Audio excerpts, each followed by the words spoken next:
What is your name? My name is Suye. ខ្ញុំឃើញជួយបត់ទេហ่ะគាត់ទៅសម្ភាសចរិយា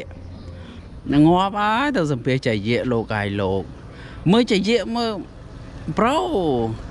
ចរិយា she is a millionaire គាត់អ្នកមានហើយទៅសម្ភាសគាត់ឲ្យគាត់លុយ$1បាត់ដឹងថាគាត់ដឹងថាចរិយានឹងអ្នកមានឬក៏អត់ដឹង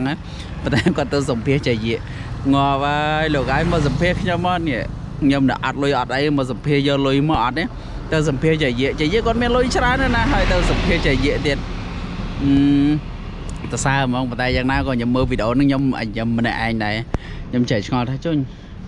ចរិយាមានគេទៅសម្ភាសឲ្យលុយទៅ$1ដឹងចរិយាគាត់សប្បាយចិត្តប៉ុណ្ណាណានឹងគាត់មានលុយច្រើនប៉ុណ្ណឹងគេឲ្យ$1 $2គាត់សប្បាយចិត្តប៉ុណ្ណឹងចូលតម្រាំខ្ញុំនៅអត់លុយគេឲ្យទៅដឹងសប្បាយចិត្តប៉ុណ្ណា